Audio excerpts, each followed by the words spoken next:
Greetings, YouTube. So, Rand Paul is turning out to be a really useful source of absurdity in America.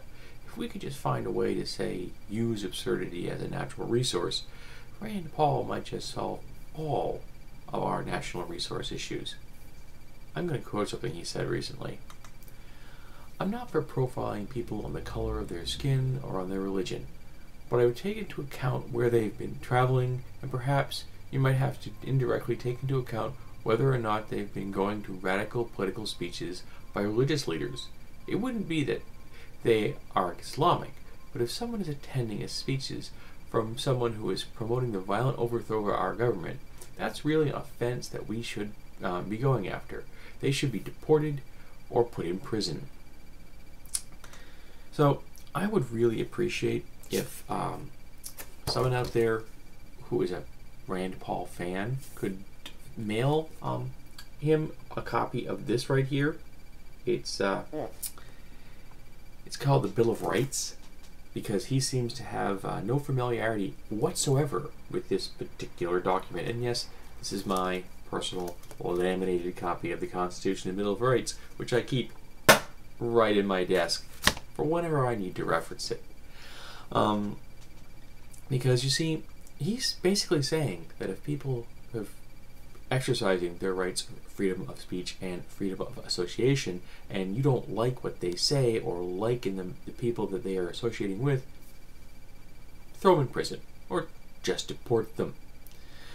Now, I have heard lots of people in the news and on the internet talk about attempts in America for Sharia law to be imposed upon us, or that Islam poses a severe danger.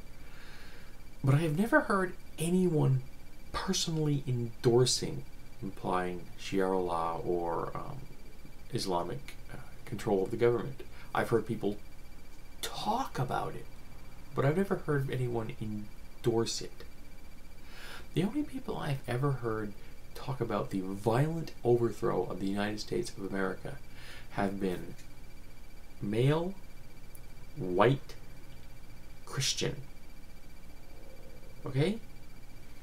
And lots of them have fallen into the category of Republican conservatives, Libertarian conservatives, Tea Party conservatives.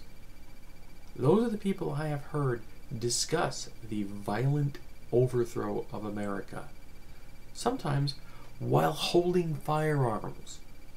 So they're serious about it. So, according to Paul, those categories of people should either be imprisoned or deported. Though I'm not really sure where you deport them, because they've all been American citizens. Maybe we could roll randomly and just send them to some country that is not here, and that might appease Mr. Paul. So I'm waiting for his supporters to step up and tell me, what did he really mean? How his actual words, quoted that came out of his own mouth, are being misconstrued by the media. Because it sounds an awful lot like me.